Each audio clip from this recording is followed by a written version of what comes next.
हाँ तो फ्रेंड्स, कैसे हैं आप लोग। आज हम बात करने वाले हैं Lucent objective topic wise series में ज्योग्राफी, और इसमें देखेंगे भारत की नदियाँ। और आपको पता है कि भारत की नदियों से रिलेटेड अक्सर क्वेश्चंस पूछे जाते हैं, तो हमने यहाँ पे लूसेंट ऑब्जेक्टिव बुक से टॉप 77 मोस्ट इंपॉर्टेंट एमसीक्यू लेकर आया हूँ भारत की नदियाँ से रिलेटेड। तो इस वीडियो को एंड तक देखिए और बताइए कि आप कितना स्कोर कर पाते हैं। तो चलिए शुरू करते हैं। देखिए, सबसे पहला क्वेश्चन ये कह रहा है कि हिमालय पार की नदियाँ हैं, यानी हिमालय के उस पार की नदियाँ निम्नलिखित में से कौन कौन सी है। तो यहाँ पे हमारा सही आंसर हो जाता है ब्रह्मपुत्र, सिंधु और सतलज। ये जो नदियाँ हैं वो भारत से नहीं निकलती है, हिमालय के पार से आती है। ठीक है। सेकंड क्वेश्चन ये कह रहा है कि गंगा नदी को बांग्लादेश में किस नाम से जाना जाता है। यहाँ पे मैंने वही क्वेश्चंस लिए हैं जो एग्जाम्स में पूछे गए हैं या फिर पूछे जाने के चांसेस है। तो वीडियो को एंड तक देखिए और डेफिनेटली फ्रेंड्स आपको ये वीडियो जरूर अच्छा लगेगा। गंगा नदी को बांग्लादेश में हम लोग किस नाम से जानते हैं, तो पद्मा के नाम से जाना जाता है। सब चीज़ क्लियर हो जाएगा, बस वीडियो को ध्यान से देखते रहिएगा, कोई भी ऐसा क्वेश्चन नहीं बचेगा जो आपको ना है। गंगा एवं ब्रह्मपुत्र की संयुक्त जो धारा होती है वो किस नाम से जानी जाती है। तो ध्यान रखिएगा, जब गंगा और ब्रह्मपुत्र नदियाँ जो मिलती हैं, कहाँ पे मिलती हैं, तो आपको पता है कि ये बांग्लादेश में जाकर के मिलती है। तो वहाँ पे हम लोग किस नाम से जानते हैं, मेघना के नाम से जाना जाता है। ठीक है, मेघना के नाम से। और सिर्फ की अगर हम बात करें कि ब्रह्मपुत्र नदी को बांग्लादेश में जमुना के नाम से जाना जाता है। एक साथ मैं आपको बताऊँगा, फिलहाल देखते रहिए। क्वेश्चन नंबर 4 क्या कह रहा है कि भारत की सबसे अधिक नौगम में 2 नदियाँ कौन सी है। तो यहाँ पे हमारा करेक्ट आंसर क्या हो जाता है, ऑप्शन बी को टिक करेंगे, गंगा और ब्रह्मपुत्र। ठीक है, गंगा और ब्रह्मपुत्र। 5th क्वेश्चन देखिए, सुंदरवन का डेल्टा कौन सी नदी बनाती है। सुंदरवन का डेल्टा जो है कौन सी नदी बनाती है, तो गंगा और ब्रह्मपुत्र जब मिलती हैं तो उनके द्वारा सुंदरवन का डेल्टा का निर्माण होता है। ऑप्शन सी को टिक करेंगे। अब देखिए, यहाँ पे छोटा सा पॉइंट रखा गया, जो हम लोगों ने ऊपर में क्वेश्चंस देखे हैं वहाँ पे हमारा सब चीज़ यहाँ पे क्लियर हो जाएगा कि ब्रह्मपुत्र का उद्गम हिमालय के उत्तर में तिब्बत के पुरंग जिले में स्थित मानसरोवर झील के निकट होता है। ठीक है, मानसरोवर झील के निकट राकस ताल है, वहाँ से निकलता है, जहाँ इसे यारलुंग तांगपो कहा जाता है। यानी कि हम कह सकते हैं कि ब्रह्मपुत्र नदी को तिब्बत में किस नाम से जाना जाता है, तो यारलुंग सांगपो कह सकते हैं। ठीक है, तिब्बत में बहते हुए यह नदी भारत के अरुणाचल प्रदेश में, अगर पूछ ले कि भारत में ब्रह्मपुत्र नदी कहाँ प्रवेश करती है, तो अरुणाचल प्रदेश में प्रवेश करती है। असम घाटी में बहते हुए इसे ब्रह्मपुत्र और फिर बांग्लादेश में प्रवेश करने पर इसे जमुना कहा जाता है। यानी कि ब्रह्मपुत्र को बांग्लादेश में जमुना कहा जाता है, और गंगा से संगम के बाद इनकी संयुक्त धारा को, यानी कि पद्मा जो है, गंगा को पद्मा कहा जाता था, तो इनकी संयुक्त धारा को मेघना के नाम से जाना जाता है, जो कि सुंदरवन डेल्टा का निर्माण करते हुए बंगाल की खाड़ी में जाकर के मिल जाती है। तो जो चीज़ हम लोगों ने ऊपर में देखा था, यहाँ पे सारा चीज़ क्लियर हो गया। ठीक है, चलिए देखिए, अगला प्रश्न क्या कह रहा है कि गंगा और ब्रह्मपुत्र नदियों का उद्गम स्थान कहाँ स्थित है। उद्गम स्थान कहाँ पर स्थित है, तो गंगा का उद्गम उत्तराखंड में, जबकि ब्रह्मपुत्र नदियों का उद्गम तिब्बत में होता है। यानी ऑप्शन हम यहाँ पे डी को टिक करेंगे। ठीक है ना। चलिए, नेक्स्ट क्वेश्चन क्या है कि निम्नलिखित में से कौन सी नदी का उद्गम भारत में नहीं है।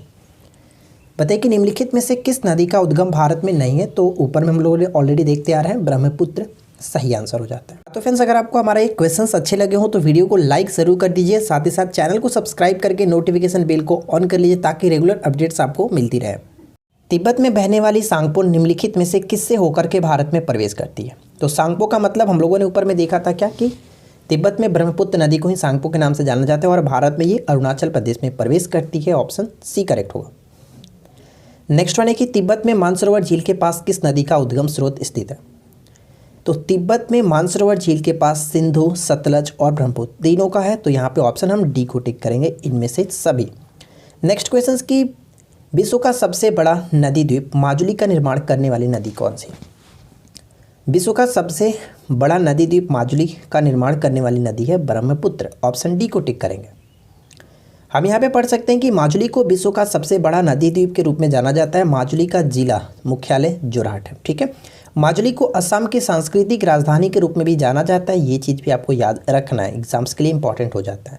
अगला क्वेश्चन की निम्नलिखित में से कौन सी नदी दक्षिण से उत्तर की ओर प्रवाहित होती है। दक्षिण से उत्तर की ओर प्रवाहित होने वाली अगर हम नदी देखें तो यहाँ पे हमारा करेक्ट आंसर क्या होगा, ऑप्शन डी बेतवा नदी। ऑप्शन डी को टिक करेंगे। चलिए कुछ अच्छे से हम यहाँ पे समझ लेते हैं कि एक्चुअली में ये है क्या। बेतवा नदी, जिसका प्राचीन नाम वेत्रवती, ठीक है ध्यान रखेंगे, वेत्रवती था, भारत में मध्य प्रदेश और उत्तर प्रदेश में होकर के बहने वाली एक नदी है। यह जमुना नदी की उपनदी है, यानी कि यमुना नदी की सहायक नदी है और यह मध्य प्रदेश के रायसेन जिले के कुम्हरा गांव से निकल करके उत्तर पूर्वी दिशा में बहते हुए भोपाल, विदिशा, झांसी, ललितपुर आदि जिलों से होकर के यमुना नदी में मिलती है।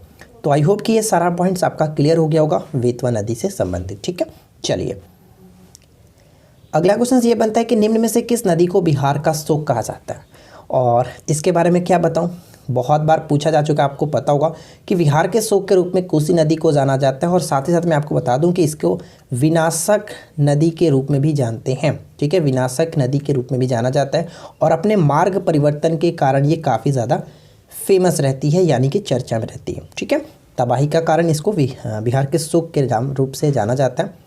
निम्नलिखित में से कौन सी नदी बंगाल के शोक के रूप में जाना जाता है? तो जो हालत रहती है कोसी की, वही हालत यहाँ पे दामोदर की होती है।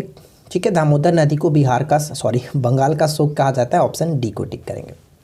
नेक्स्ट पॉइंट क्या है कि वे दो प्रमुख नदियाँ कौन सी है जो अमरकंटक पहाड़ से या पठार से निकलती है परंतु वे अलग अलग दिशाओं में बहती है। इसको अच्छे से समझ लेते हैं। अमरकंटक पठार से देखिए जो नदियाँ निकलती हैं वो है नर्मदा और सोन। अगर मैं मान के चलूँ कि अगर हमारा ये अमरकंटक की पठार है तो यहाँ पे देखिए क्या होता है कि जो नर्मदा नदी है वो पश्चिम की दिशा में बहती है, जबकि सोन जो है वो उत्तर की दिशा में बहती है। इस तरह से दो अलग अलग दिशाओं में बहती है। ठीक है, तो राइट आंसर यहाँ पे ऑप्शन सी हो जाता है। चलिए नेक्स्ट क्वेश्चन क्या है कि तवा किसकी सहायक नदी है? तवा जो है वो किसकी सहायक नदी है? तो ध्यान रखिएगा तवा नर्मदा की सहायक नदी है। ऑप्शन ए को टिक करेंगे। नेक्स्ट पॉइंट की निम्नलिखित में से अरुण नदी किसकी सहायक नदी है? अरुण नदी जो है वो किसकी सहायक नदी है? तो ध्यान रखेंगे ऑप्शन बी को टिक करेंगे, कोसी की सहायक नदी है। थोड़ा सा हम यहाँ पे इसके बारे में पढ़ लेते हैं ताकि आपको अच्छे से क्लियर हो जाए। देखिए हम यहाँ पे पढ़ सकते हैं कि अरुण नदी कोसी की एक महत्वपूर्ण उपनदी है। यह तिब्बत के सिगात्से विभाग के न्यालम जिले में महालंगुर हिमालय की ढलानों से उत्पन्न होती है, जहाँ इसे फुंगचू या फिर बोमचू के नाम से जाना जाता है और यह फिर नेपाल में प्रवेश करती है जहाँ इसका अधिकांश मार्ग स्थित है। ठीक है, तो अरुण नदी कोसी की सहायक नदी है, ध्यान रखिएगा। अगला क्वेश्चन की निम्नलिखित में से किस नदी को उड़ीसा का शोक कहा जाता है? ये क्वेश्चन भी बहुत ज़्यादा इंपॉर्टेंट है, याद रखिएगा कि उड़ीसा के शोक के रूप में हम लोग महानदी को जानते हैं। ऑप्शन ए करेक्ट होगा। अब बात कर लेते हैं कि महानदी का उद्गम कहाँ से होता है। तो देखिए हम यहाँ पे पढ़ सकते हैं कि प्राचीन काल में महानदी का नाम चित्रोत्पला था। महानंदा एवं नीलोत्पला भी महानदी के ही नाम है। महानदी का उद्गम जो होता है वो रायपुर के समीप धमत्री जिले में स्थित सिहावा नामक पर्वत श्रेणी से हुआ है। महानदी का प्रवाह दक्षिण से उत्तर की तरफ है, तो ये पॉइंट्स भी याद रखिएगा। चलिए अगला क्वेश्चन ये है कि इंदौर के समीप स्थित जनापाव पहाड़ी स्रोत है, किस नदी का स्रोत है? तो जनापाव जो पहाड़ी है वो चंबल नदी का स्रोत है। ऑप्शन बी को टिक करेंगे। नेक्स्ट क्वेश्चन क्या बनता है कि भारत की लवण नदी के नाम से जानी जाती है। भारत की लवण नदी के नाम से कौन सी नदी जानी जाती है? और ये है लूनी नदी। ठीक है, लूनी नदी को जानते हैं। नेक्स्ट क्वेश्चन है कि कौन सी नदी भेड़ाघाट के समीप कपिलधारा जलप्रपात का निर्माण करती है? कपिलधारा जलप्रपात का निर्माण करती है और वो नदी कौन सी है? तो ऑप्शन हम ए को टिक करेंगे, नर्मदा नदी। ठीक है, नर्मदा नदी करेक्ट होगा। नेक्स्ट क्वेश्चन की निम्नलिखित में से कौन सी नदी ज्वार नदमुख का निर्माण करती है? ज्वार नदमुख ना लिख करके कभी कभी एक्सेंचुरी लिखता है, तो दोनों का मतलब एक ही है, ध्यान रखिएगा।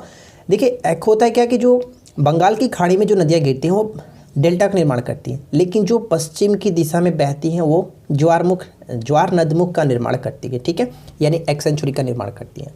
और ये क्वेश्चन हाल ही में ईएसआई के एग्जाम्स में भी पूछा गया था। ठीक है ना, ईएसआई और साथ साथ मेंस में कह सकते हैं कि मेंस के एग्जाम्स में भी पूछा था, एसआई मेंस में।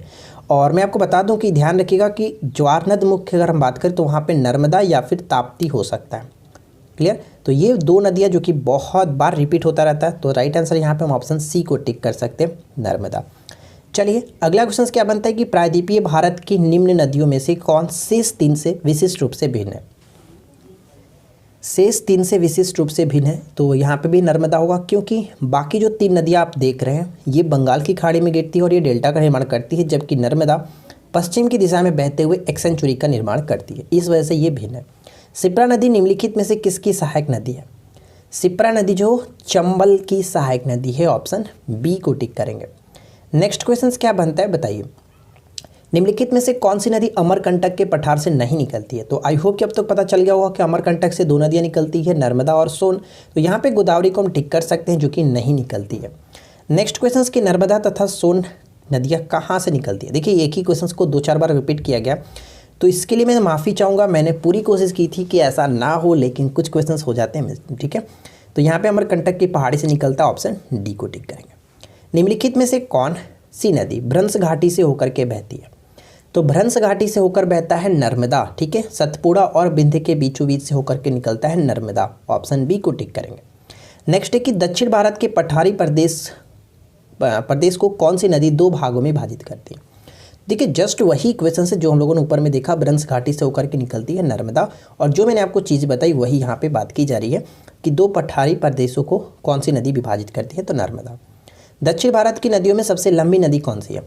तो दक्षिण भारत की नदियों में सबसे लंबी नदी गोदावरी होता है, ऑप्शन हम ए को टिक करेंगे, गोदावरी। अगला क्वेश्चन क्या है कि निम्नलिखित में से किस नदी को बृहद गंगा के नाम से जाना जाता है। तो ध्यान रखिएगा, बृहद गंगा के नाम से हम लोग गोदावरी को जानते हैं, ऑप्शन ए को टिक करेंगे। साथ ही साथ 2 पॉइंट्स और आपको याद रखना है, जैसे दक्षिण भारत की गंगा कावेरी और दक्षिण की गंगा गोदावरी। ये 2 नाम आपको याद रखना है क्योंकि अक्सर क्वेश्चंस पूछे जाते हैं। दक्षिण भारत की गंगा कावेरी, दक्षिण की गंगा गोदावरी, ठीक है। चलिए अगला क्वेश्चन क्या है, गोदावरी नदी का उद्गम स्थल क्या है। गोदावरी नदी का उद्गम स्थल क्या है। तो गोदावरी नदी कहाँ से निकलती है, महाराष्ट्र के त्रियंबकम गांव से निकलती है, ऑप्शन बी सही होगा। देखिए नेक्स्ट क्वेश्चन क्या कह रहा है कि वैनगंगा तथा पैनगंगा किसकी सहायक नदियाँ। तो यहाँ पे हमारा राइट आंसर क्या होगा, वैनगंगा और पैनगंगा गोदावरी की सहायक नदियाँ हैं। चलिए हम बात कर लेते हैं कि गोदावरी की कौन कौन सी सहायक नदियाँ हम यहाँ पे देख सकते हैं। देखिए यहाँ पे लिखा गया गोदावरी नदी की प्रमुख सहायक नदियों में जैसे पेनगंगा, पर्णहिता नदी, इंद्रावती, मंजीरा, सबरी नदी और मेनेयर, और साथ ही साथ पैनगंगा वैनगंगा दोनों चीज़ आपको याद रखना, ठीक है ना। अगला क्वेश्चन, कावेरी नदी का उद्गम स्थल क्या है। कावेरी नदी का उद्गम जो स्थल होता है वो कर्नाटक के ब्रह्मगिरी पर्वत से निकलती है, ऑप्शन सी करेक्ट है। नेक्स्ट क्वेश्चन की कावेरी नदी जल विवाद मुख्यतः किन 2 राज्यों के मध्य। कावेरी नदी का जल विवाद किन 2 राज्यों के मध्य है, तो ऑप्शन किसे टिक करेंगे। कई बार ये क्वेश्चन आप लोगों को देख चुका है, कर्नाटक और तमिलनाडु के मध्य कावेरी नदी का विवाद है। निम्न में से कौन सी नदी उसकी पवित्रता के कारण दक्षिण भारत की गंगा कहा जाता है। दक्षिण भारत की गंगा ऑलरेडी हम लोगों ने देख चुका था, दक्षिण भारत की गंगा कावेरी, ऑप्शन डी को टिक करेंगे, ठीक है, कावेरी। नेक्स्ट क्वेश्चन की कृष्णा नदी का उद्गम स्थल किसके समीप है। कृष्णा नदी का उद्गम स्थल किसके समीप है। तो ध्यान रखिएगा यहाँ पे हमारा सही आंसर क्या होगा, महाराष्ट्र के महाबलेश्वर के समीप कृष्णा नदी का उद्गम होता है। पंचगंगा तथा दूधगंगा किसकी सहायक नदी है। पंचगंगा तथा दूधगंगा किसकी सहायक नदी है। तो ये जो बनता है वो कृष्णा की सहायक नदी बनता है। जैसे पेनगंगा और वैनगंगा गोदावरी की सहायक नदी थी, उसी तरह से पंचगंगा दूधगंगा कृष्णा नदी की सहायक नदी है। कृष्णा नदी की अन्य जो सहायक नदियाँ हम यहाँ पे पढ़ सकते हैं कि सहायक नदियों में कोयना नदी, भीमा, कुंडली नदी, मालप्रभा नदी, घाटप्रभा, एरला, वर्णा, विंदी, मूसी अक्सर पूछा जाता है, और तुंगभद्रा याद रख सकते हैं, दूधगंगा यहाँ पे याद रखिएगा, ठीक है। ये सभी जैसे भीमा इंपॉर्टेंट हो गया, मालप्रभा, घाटप्रभा इंपॉर्टेंट है, तो ये सभी जो कि बहुत ज़्यादा पेपर में रिपीट होता है। अगला क्वेश्चन क्या कह रहा है कि निम्नलिखित में से कौन सी 2 नदियाँ अमरकंटक से उद्गम होती हैं। तो अब तो मुझे नहीं लगता है कि आपको ये क्वेश्चंस बताना पड़ेगा, काफ़ी अच्छे तरीके से आप कर सकते हो, कोई प्रॉब्लम नहीं है। अगला क्वेश्चन क्या कह रहा है कि दामोदर नदी निकलती है। बताइए कि दामोदर नदी जो कहाँ से निकलती है। तो दामोदर नदी जो कि क्या है, बंगाल का शोक के रूप में जानते हैं, छोटा नागपुर के पठार से निकलता है, ऑप्शन बी को टिक करेंगे। नेक्स्ट क्वेश्चन की निम्नलिखित में से कौन भूमि बंधित नदी है। भूमि बंधित नदी का मतलब क्या होता है कि ये नदी जो कि अरब सागर में ना बह करके ये जा करके क्या होता है कि कच्छ के रण में ही विलीन हो जाती है, और उसको हम लोग लूनी को कहते हैं, ठीक है, ऑप्शन सी को टिक करेंगे, लूनी नदी। नेक्स्ट क्वेश्चन क्या है कि विश्व का बृहत्तम डेल्टा निर्मित होता है किसके द्वारा। विश्व का बृहत्तम डेल्टा जो निर्मित होता है गंगा एवं ब्रह्मपुत्र नदियों के द्वारा, ए को टिक करेंगे। नेक्स्ट क्वेश्चन की बिहार में बहने वाली नदियों में किसका उद्गम अमरकंटक में होता है। तो अमरकंटक में 2 नदियों का उद्गम होता है, और बिहार में जो बहता है वो है सोन, ठीक है, सोन, ऑप्शन बी को टिक करेंगे। नेक्स्ट क्वेश्चन की मानस किस नदी की उपनदी है, यानी कि मानस किसकी सहायक नदी है। तो क्या होगा इस क्वेश्चन का सही आंसर, तो यहाँ में राइट आंसर हो जाता है ब्रह्मपुत्र, ठीक है। मानस जो ब्रह्मपुत्र नदी की सहायक नदी है। अच्छा, मानस से एक क्वेश्चन याद है, नीचे कमेंट करके बताइए तो जल्दी से, बहुत सिंपल सा क्वेश्चन है कि मानस जो राष्ट्रीय उद्यान है वो किस स्टेट में पड़ता है। बहुत सिंपल सा क्वेश्चन मैंने पूछा, किसी को ऐसा नहीं होगा कि नहीं याद हो, सबको याद होगा। अमरकंटक पहाड़ियाँ निम्नलिखित में से किस नदियों का स्रोत है? बताइए, अमरकंटक पहाड़ी किन नदियों का स्रोत है?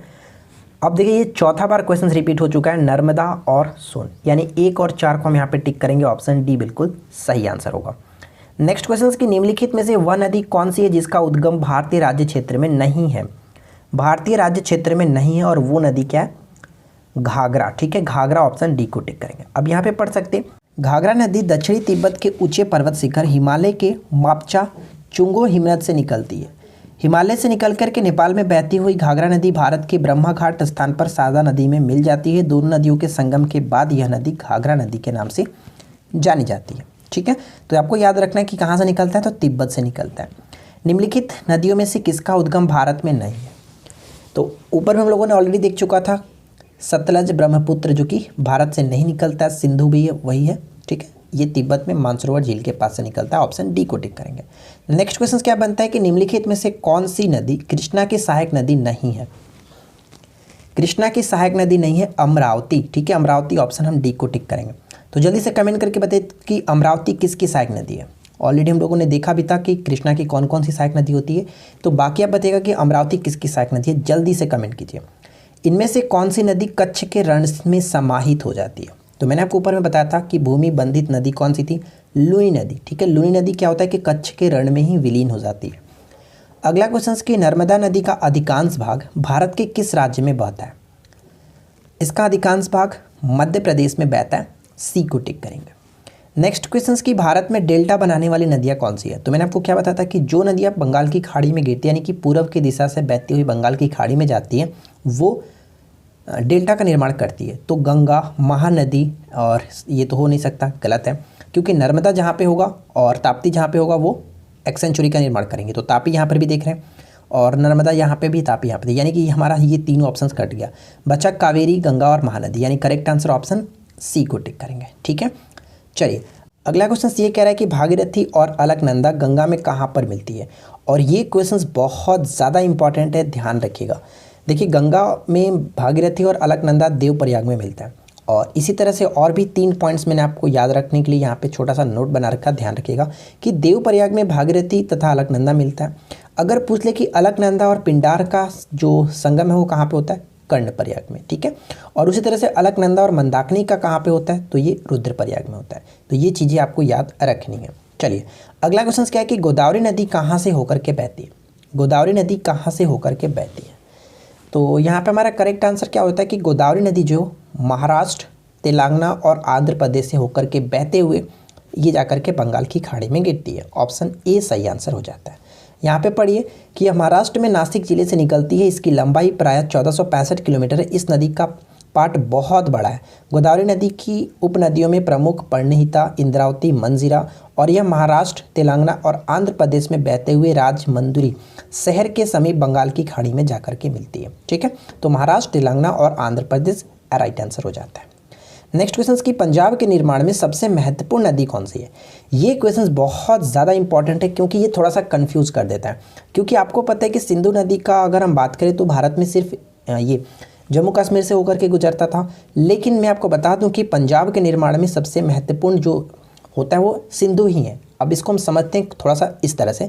देखिए, पंजाब की सिंधु, ठीक है, पंजाब की सिंधु नदी की घाटी में आर्यों की सभ्यता का विकास हुआ था। समझिएगा थोड़ा सा, पंजाब की सिंधु नदी की घाटी में आर्यों की सभ्यता का विकास हुआ था। उस समय इस भूखंड का नाम सप्त सिंधु अर्थात 7 सागरों का देश था।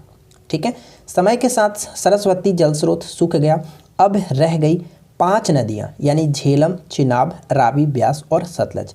इन्हीं 5 नदियों के प्रांत पंजाब हुआ। तो ध्यान रखेंगे, जो ये 5 नदियां आप देख रहे हैं ये सिंधु की सहायक नदी होती हैं, और इन्हीं की वजह से कहा जाता है कि पंजाब के निर्माण में सिंधु की काफ़ी महत्वपूर्ण भूमिका होती है। ठीक है, इस तरह से याद रखेंगे। आई होप कि थोड़ा सा लॉजिकली आपने समझ लिया होगा एक्चुअली का मतलब क्या था।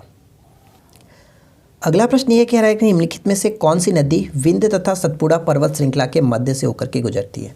तो देखिए, ये क्वेश्चन मैंने आपको ऑलरेडी ऊपर में बता दिया था कि भ्रंश घाटी से होकर के बहती है कौन सी नदी? नर्मदा नदी, ऑप्शन ए करेक्ट होगा। नेक्स्ट क्वेश्चन की कालिंदी किस नदी का दूसरा नाम है? कालिंदी जो किसका दूसरा नाम है? तो कालिंदी कह सकते हैं यमुना का दूसरा नाम है, ऑप्शन सी को टिक करेंगे। अगला क्वेश्चन की शारदा नदी का उद्गम स्थल कौन सा है? बताइए कि शारदा नदी का उद्गम स्थल कौन सा है? तो यहाँ पे हमारा करेक्ट आंसर क्या होगा? मिलाम हिमनद, ऑप्शन ए टिक करेंगे, मिलाम हिमनद।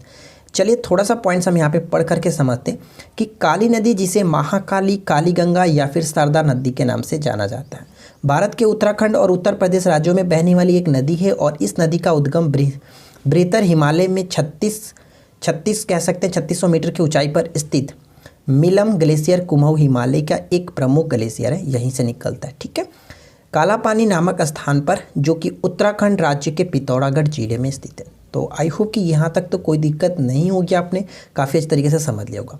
अब यहाँ पे एक चीज़ और समझिए कि मिलम ग्लेशियर है कुमाऊं हिमालय का एक प्रमुख ग्लेशियर है और ये भारत के उत्तराखंड के पिथौरागढ़ जिले का हिस्सा मुनस्यारी, ठीक है, मुनस्यारी कह सकते हैं, सॉरी, मुनस्यारी की तहसील में स्थित है, जो नंदा देवी से लगभग 15 किलोमीटर दूर स्थित है। तो आई होप कि आपको समझ में आ गई हो कि मिलम ग्लेशियर से ही ये शारदा नदी का उद्गम होता है, जो कि उत्तराखंड के पिथौरागढ़ जिले में स्थित है। क्लियर? नेक्स्ट देखिए यहाँ पे नेक्स्ट क्वेश्चन क्या कह रहा है कि भारत में बरलुंग जंगपो नदी, एक्चुअली इसका मतलब ये है कि यारलुंग सांगपो नदी को किस नाम से जाना जाता है, थोड़ा सा ये मिस्टेक है। ठीक है, तो यहाँ पे राइट आंसर हमारा क्या होगा? ऑप्शन हम किसे टिक करेंगे? ऑप्शन सी को, ब्रह्मपुत्र नदी को ही ब्रह्मपुत्र नदी ही है जो कि तिब्बत में वारलुंग सांगपो नदी के नाम से जानी जाती है। निम्नलिखित में से कौन सी नदियाँ बंगाल की खाड़ी में गिरती है? तो कोई दिक्कत नहीं, यहाँ पे हम पढ़ सकते हैं। देखिए नर्मदा और ताप्ती को छोड़ दीजिए और बाकी को देखिए, गंगा, ब्रह्मपुत्र, गोदावरी, महानदी, कृष्णा और कावेरी, ये सभी नदियाँ बंगाल की खाड़ी में गिरती है, इसलिए ऑप्शन हम डी को टिक करेंगे, ए और बी दोनों। नेक्स्ट क्वेश्चन क्या कह रहा है कि भारत की निम्नलिखित नदियों में से किसे जैविक मरुस्थल कहते हैं? तो ध्यान रखेंगे, जैविक मरुस्थल के रूप में दामोदर को जाना जाता है। अगला क्वेश्चन क्या कह रहा है कि निम्न नदियों में से किसका सर्वाधिक जल ग्रहण क्षेत्र है? सर्वाधिक जल ग्रहण क्षेत्र है, यानी कि कह सकते हैं कि जो नदियाँ सबसे बड़ी होगी उसका सर्वाधिक जल ग्रहण क्षेत्र होगा। तो करेक्ट आंसर क्या होगा? गोदावरी। गोदावरी को कह सकते हैं कि प्रायद्वीपीय भारत की सबसे लंबी नदी या फिर दक्षिण भारत की सबसे लंबी नदी के रूप में जाना जाता है। निम्न में से कौन सी नदी यमुना नदी में नहीं मिलती है? नहीं मिलती है मतलब ये हुआ कि यमुना नदी की सहायक नदी नहीं है, और यमुना नदी की सहायक नदियों में केन, बेतवा और चंबल आता है। सोन यमुना की सहायक नदी नहीं है, इसलिए ऑप्शन सी को टिक करेंगे, यहाँ पे करेक्ट होगा। अगला क्वेश्चन कह रहा है कि अलकनंदा के साथ वह कौन सी नदी है जिसके संगम पर रुद्रप्रयाग स्थित है? तो इसको ऊपर हम लोगों ने देखा था अमरूद, याद रखिए अमरूद। ठीक है, अमरूद। तो अमरूद का मतलब अलकनंदा के साथ मंदाकिनी नदी जो मिलती है वो रुद्रप्रयाग में मिलती है, यानी मंदाकिनी। ठीक है, ऑप्शन बी को टिक करेंगे, मंदाकिनी। चलिए अगला क्वेश्चन क्या है, देखिए नेक्स्ट क्वेश्चन ये कह रहा है कि निम्नलिखित में से कौन सी एक नदी कावेरी नदी की सहायक नदी नहीं है? कावेरी की सहायक नदी नहीं है, तो यहाँ पे हमारा सही आंसर क्या होगा? इंद्रावती। ठीक है, इंद्रावती जो कावेरी की सहायक नदी नहीं है, और ये किसकी नदी है? तो ये जो है गोदावरी की सहायक नदी बन जाती है इंद्रावती। अगला क्वेश्चन कि नदियों तथा सहायक नदियों का निम्नलिखित में से कौन सा सही सुमेलित नहीं है? ध्यान दीजिएगा, सही सुमेलित नहीं है। तो ऑलरेडी हम लोगों ने ऊपर में देखा था कि जो पेनगंगा है वो किसकी सहायक नदी थी? पेनगंगा और वेनगंगा गोदावरी की सहायक नदी थी, इसलिए यहाँ पे हमारा ऑप्शन बी गलत हो जाता है। बाकी में कोई दिक्कत नहीं, हम सभी को याद रखेंगे। चलिए अगला क्वेश्चन देखिए, निम्नलिखित में से कौन सी सिंधु की सहायक नदी नहीं है? सिंधु नदी की सहायक नदी नहीं है, तो यहाँ पे राइट आंसर क्या होगा? तवी जो नदी है, तवा नदी हम कह सकते हैं कि तवा नदी सिंधु की सहायक नदी नहीं है। सिंधु की सहायक नदियों को हम याद रखने के लिए छोटा सा मैं तरीका आपको बताता हूँ। सिंधु में मिला शराब और चीलम, याद रख सकते हैं कि सिंधु में मिला शराब और चीलम। तो देखिए सिंधु की 5 सहायक नदियाँ हैं जो कि एग्जाम्स के लिए इंपॉर्टेंट है, ध्यान रखिएगा। स का मतलब यहाँ पे हम देख सकते हैं सतलज, रा का मतलब रावी, ब का मतलब व्यास और ची का मतलब चिनाब, जबकि लम का मतलब अगर हम देखें तो झेलम। ठीक है, झेलम जो हो गया वो लम को हम याद रख सकते हैं। तो कुल 5 नदियां हैं जो कि सिंधु की सहायक नदियां, इस तरह से आप याद रख सकते हैं। अगला क्वेश्चन क्या है कि निम्नलिखित में से कौन सा कथन सही नहीं है? बताइए कौन सा कथन सही नहीं है? तो यहाँ पे देखिए ऑप्शन सी को अगर हम पढ़ें तो कावेरी का उद्गम कहाँ से होता है? कर्नाटक के ब्रह्मगिरी पर्वत से। तो यहाँ पे सही आंसर हम ऑप्शन सी को टिक करेंगे, जो कि गलत तरीके से मैच किया गया। बाकी 2 पॉइंट्स हम यहाँ पे पढ़ सकते हैं कि महानदी का उद्गम रायपुर के समीप धमंतरी जिले में स्थित सिहावा नामक पर्वत श्रेणी से होता है, जबकि ताप्ती का उद्गम मध्य प्रदेश राज्य के बैतूल जिले के मुल्ताई से होता है। तो ये 2 पॉइंट्स भी इंपॉर्टेंट हो जाता है। नेक्स्ट क्वेश्चन की निम्न में से कौन सी नदी मध्य प्रदेश से निकलकर और खंबात की खाड़ी में गिरती है? मध्य प्रदेश से निकल कर के खंबात की खाड़ी में गिरती है और वो नदी कौन सी है? तो माही नदी है। सी को टिक करेंगे, माही नदी। चलिए अगला क्वेश्चन कि निम्नलिखित में से कौन सी नदी चंबल में नहीं मिलती है?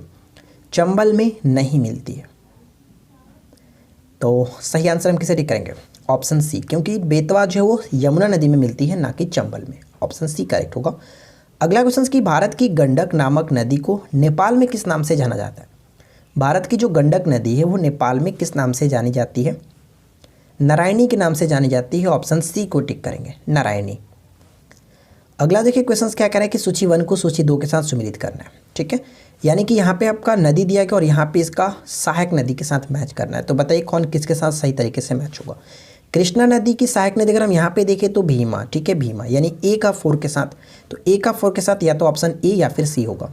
उसी तरह से अगर हम यहाँ पे इंद्रावती को देखें तो इंद्रावती गोदावरी की सहायक नदी थी, तो सी का 2 के साथ, सी का 2 के साथ यहाँ पे मिल रहा है, यानी ऑप्शन हम ए को टिक कर सकते हैं, करेक्ट आंसर। उसी तरह से ब्रह्मपुत्र को देखें तो तीस्ता यहाँ पे बिल्कुल सही है कि बी का 3 के साथ बिल्कुल मिल रहा है, और चंबल यमुना बिल्कुल सही है।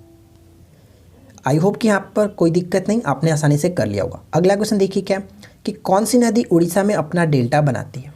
कौन सी नदी उड़ीसा में अपना डेल्टा बनाती है और उड़ीसा का शोक के रूप में महानदी को ही जाना जाता है? बी को टिक करेंगे। अगला क्वेश्चन कि बिहार में बहने वाली नदियों में किसका उद्गम अमरकंटक से होता है? तो ये क्वेश्चन ऑलरेडी हम लोगों ने ऊपर में देखा था, है कि नहीं? क्लियर, ऑप्शन बी को टिक करेंगे, सोन। नेक्स्ट क्वेश्चन कि निम्न में से कौन सी नदी विंध्य सतपुड़ा श्रेणियों के बीच में बहती है?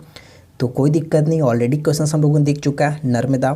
अगला क्वेश्चन कि भारत और नेपाल के मध्य कौन सी नदी सीमा बनाती है? भारत और नेपाल के मध्य जो सीमा बनाती है वो है काली नदी। ठीक है ना, ऑप्शन सी को टिक करेंगे, काली नदी। अगला देखिए नेक्स्ट है कि निम्न में से कौन सा कथन भारतीय नदियों के विषय में सही नहीं है? अच्छे से पढ़िए और बताइए कि कौन सही नहीं है।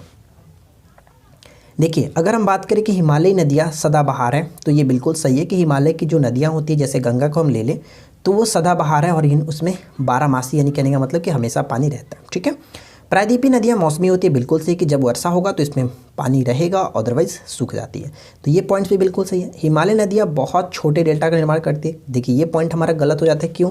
क्योंकि आपको पता है कि हिमालय नदियों में अगर हम देखें तो गंगा और ब्रह्मपुत्र भी हो जाता है, और दुनिया के सबसे बड़ी डेल्टा का निर्माण तो यही नदी 2 करती हैं। तो यहाँ पर कैसे कह सकते हैं कि हमारा ये छोटा डेल्टा का निर्माण करती है, इसलिए हमारा पॉइंट्स गलत हो जाता है। प्रायद्वीपीय नदियों में पानी की मात्रा कम होती है, बिल्कुल सही है, कोई दिक्कत नहीं। तो यहाँ पे हमारा सही आंसर ऑप्शन सी को टिक करेंगे, जो कि कथन गलत था। अगला देखिए निम्नलिखित में से कौन सी ब्रह्मपुत्र की सहायक नदियाँ हैं? तो ब्रह्मपुत्र की सहायक नदियों में अगर हम देखें तो दिबांग, कमेंग और लोहित, ये तीनों के तीनों होगा, ऑप्शन डी को टिक करेंगे। मुझे पता था कहीं ना कहीं आपके माइंड में चल रहा होगा कि ब्रह्मपुत्र की सहायक नदियों के नाम के बताइए। तो ब्रह्मपुत्र नदियाँ बांग्लादेश की सीमा में जमुना के नाम से दक्षिण में बहती हुई गंगा की मूल शाखा पद्मा के साथ मिलकर के बंगाल की खाड़ी में जाकर के मिलती है। और इसकी जो सहायक नदियाँ हम यहाँ पे कह सकते हैं कि सुबनसिरी, तीस्ता, तोरसा, लोहित, बराक आदि ब्रह्मपुत्र की उप नदियाँ हैं या फिर सहायक नदियाँ। ठीक है ना। नेक्स्ट क्वेश्चन क्या है कि केन नदी निम्नलिखित में से किसकी सहायक नदी है? तो ऑलरेडी हम लोगों ने देख चुका था कि केन नदी जो है वो किसकी सहायक नदी है? यमुना की सहायक नदी है। ऑप्शन सी को टिक करेंगे। ठीक है, सी बिल्कुल सही है। देखिए नेक्स्ट क्वेश्चन से क्या कह रहा है कि भारत और बांग्लादेश के बीच एक जिस नदी को लेकर के विवाद है उस नदी का नाम क्या है? तो भारत और बांग्लादेश के बीच नदी के लिए विवाद है तीस्ता नदी के लिए। ऑप्शन हम यहाँ पे ए को टिक करेंगे। ठीक है, तो देखिए लास्ट क्वेश्चन था और क्यूज का क्वेश्चन आपके लिए ये है कि निम्नलिखित में से कौन सिंधु नदी की सहायक नदी नहीं है? तो अगर आपने ऊपर का ट्रिक याद रखा होगा तो डेफिनेटली कर सकते हैं, कोई प्रॉब्लम नहीं होगा। वीडियो अच्छी लगी हो तो वीडियो को लाइक कर दीजिए। मैंने यहाँ पे 77 MCQ कवर किया आपके साथ, जो कि भारत की नदियों से रिलेटेड सभी इंपॉर्टेंट क्वेश्चंस थे। तो वीडियो अच्छी लगी तो लाइक कर दीजिएगा, अपने दोस्तों के साथ अधिक से अधिक शेयर कर दीजिए। बाकी टॉपिक्स को अगर आपने नहीं देखा तो ज्योग्राफी का टॉपिक आप जा करके देख सकते हैं। Lucent objective topic wise series हमारा चल रहा है और प्लेलिस्ट बना हुआ है। तो हम मिलते हैं किसी और वीडियो में नेक्स्ट टॉपिक के साथ। Thanks for watching, keep learning, have a good day.